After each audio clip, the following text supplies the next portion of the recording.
Xin chào anh em, chào mừng đến với kênh Main Cool Game. Sau những video trước, mình đã nhận được rất nhiều câu hỏi từ anh em. Hôm nay, mình lên sóng video Hỏi cả thế giới số thứ nhất. Hỏi cả thế giới. Đây là nơi mình tiếp nhận câu hỏi, thắc mắc hoặc yêu cầu của anh em về Rememento. Các bạn bình luận vào dưới video mới nhất về game. Sau đó, mình sẽ tổng hợp and chọn lọc những câu hỏi hay nhất để biến thành chủ đề thảo luận trong video.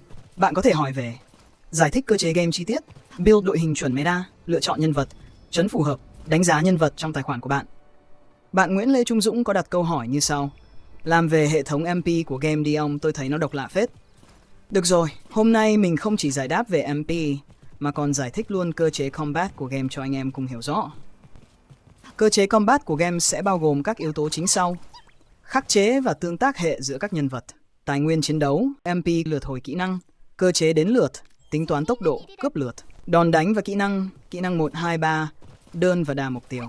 Các hiệu ứng buff có lợi cho đồng minh, các hiệu ứng debuff gây bất lợi cho đối thủ. Cùng mình phân tích chi tiết từng phần nhé. Trong game có một cơ chế rất quan trọng khi giao tranh, đó là phá vỡ điểm giáp. Khi tấn công kẻ địch bằng nguyên tố khắc chế, sẽ làm giảm điểm giáp của mục tiêu. Giáp là chỉ số hiển thị bên trái thanh máu của quái hoặc nhân vật. Khi điểm giáp giảm về 0, mục tiêu sẽ bị phá giáp, không thể hành động và không thể hồi phục MP. Chúng ta có vòng tròn khắc chế nguyên tố như sau: nước khắc chế lửa, lửa khắc chế tự nhiên khắc chế nước, và hai hệ đặc biệt ánh sáng, bóng tối khắc chế lẫn nhau. Ngoài điểm phá giáp, khi sử dụng hệ khắc chế đối thủ, bạn sẽ tăng sát thương gây ra và giảm sát thương nhận vào. Chính xác là bao nhiêu phần trăm thì mình đã tìm hiểu nhưng không có công bố chính xác.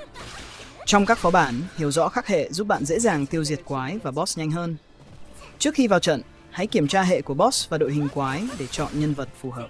Ví dụ, khi đánh boss cây, mình thường dùng Isania để khắc chế.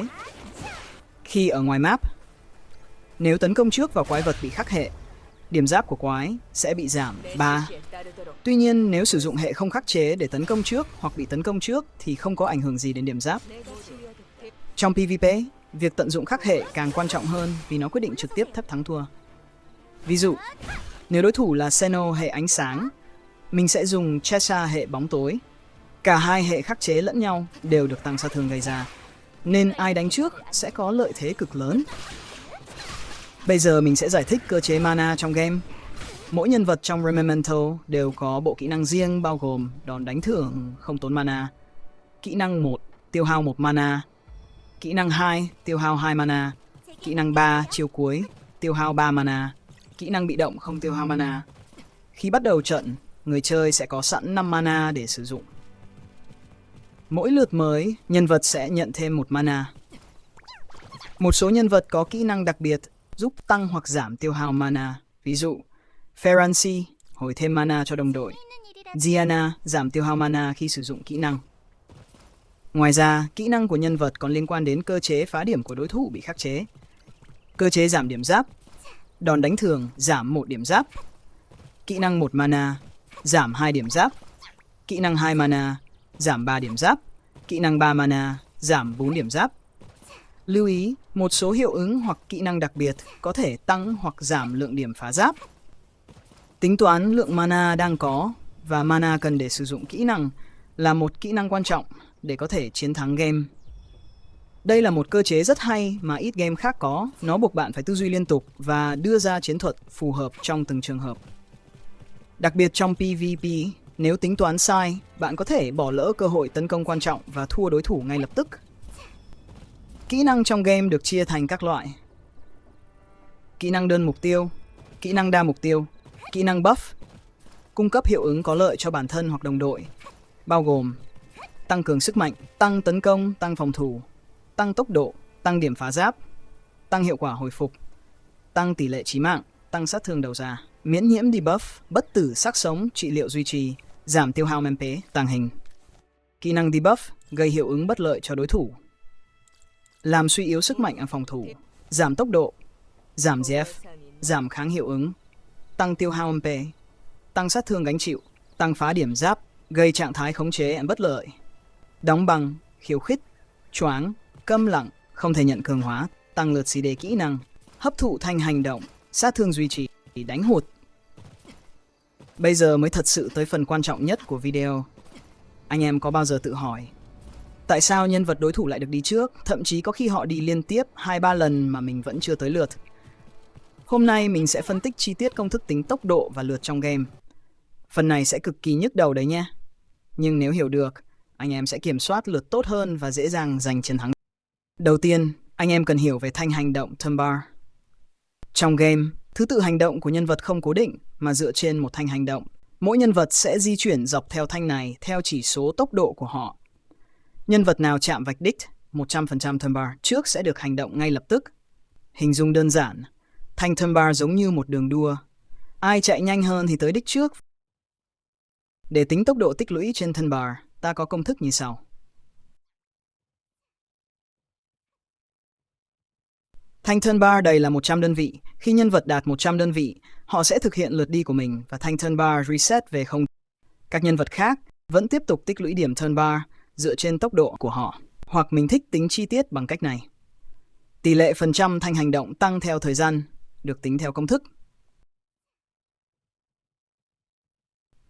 Mỗi giây trôi qua, thanh turn bar của nhân vật sẽ tăng theo tốc độ này. Khi turn bar đạt 100%, nhân vật đó được hành động và turn bar của họ sẽ reset về 0%. Mình sẽ lấy luôn ví dụ cho các bạn dễ hình dung. Giả sử trong trận đấu có 4 nhân vật với tốc độ như sau. A. 261 tốc độ, B. 135 tốc độ, C. 132 tốc độ, D. 118 tốc độ. Dựa vào công thức, ta sẽ tính ra được tỷ lệ tăng thanh hành động mỗi giây của mỗi nhân vật như sau. Và đây là bảng lượt đi tính toán chính xác sau khi áp dụng công thức tính thanh hành động cho từng nhân vật. Giờ thì thử xem thực tế trong game có chính xác không nhé. Nhân vật A là Diana 261 tốc độ, Bernice 135 tốc, C là Chloe 132 tốc và D là Isania 118 tốc. Con số đã chính xác, giờ thì hãy cùng xem có đúng như trong bảng tính không nhé. 제가 처리하겠습니다. 부르셨나요? 오늘의 에피타이저는 안 아프게 해줄게.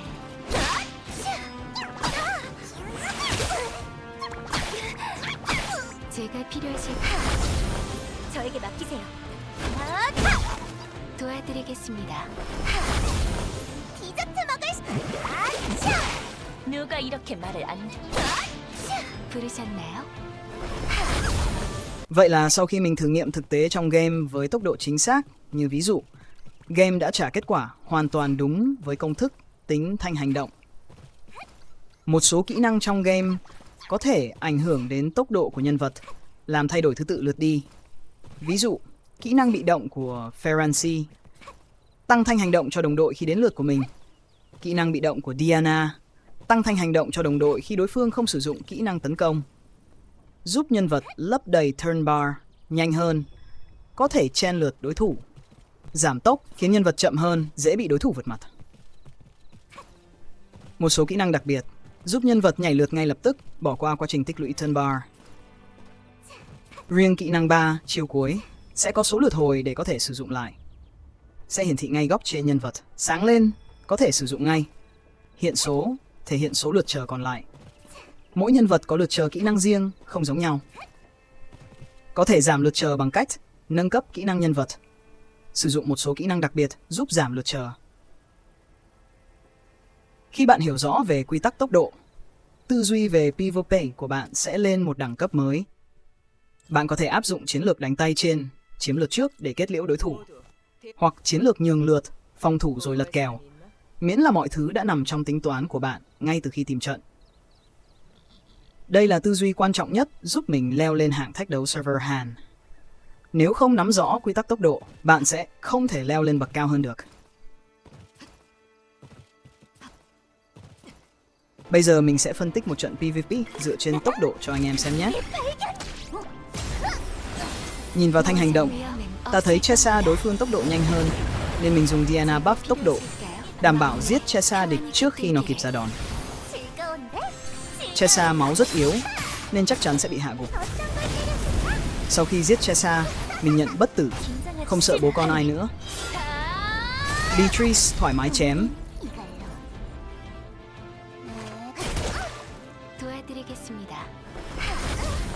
nhưng mình còn Chloe hồi máu. Giữ nhịp trận đấu, chỉ cần tiêu diệt Beatrice, mình chắc chắn thắng trận này. 누굴 처리할까? 즐거운가?